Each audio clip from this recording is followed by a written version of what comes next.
இவங்களுக்கு விடியல் அரசு கொடுத்திருக்கிறதே பூஸ்ட் குவார்டர். இதெல்லாம் அந்த அண்ணனுங்க பார்த்துட்டு அந்த மேடையில் என்ன கொள்கைகள் சொன்னார்கள், என்ன கோட்பாடுகள் சொன்னார்கள், என்ன திட்டங்கள் சொன்னார்கள் என்பதெல்லாம் ஒண்ணுமே காதுல ஏறல. கொண்டு அந்த பாய்கிட்ட பிரிச்சுட்டாங்க. பையை திறந்து பார்த்தார்கள். அங்கே ஒருத்தர் உற்சாகமாக பேசிக் கொண்டிருக்கிறார். விடியல் அரசை பத்தி டான்ஸை பத்தி பேசியிருக்கார். இவர் இந்த பையை பிரித்து சோகமாக பார்க்கிறார். 700 ரூபாய் பாக்கெட்டில் இருக்கிறது, பையில் என்ன இருக்கிறது? ஆஹா,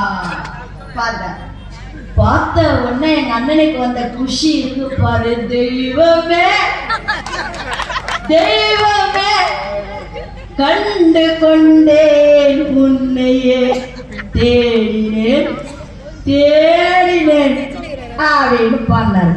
பாடிட்டு கட கட கட கடன் சாப்பிட்டாரு. முடிச்சுட்டு நிமிந்து பார்த்தாரு. தீயசக்தி ஸ்டாலினுடைய படம், தமிழக முதல்வர் ஸ்டாலின் படம். இந்த பாட்டலை கையில் வைத்துக் கொண்டு, உண்மை கையில் வைத்துக் கொண்டு, அந்த தீயசக்தியின் ப்ராடக்ட் நீ போடா போ அப்படின்னு விசிறி போட்டார்.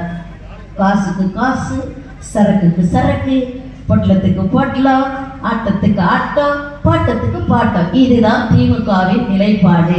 இவங்க எங்க மக்களை பத்தி நினைக்க போறாங்க?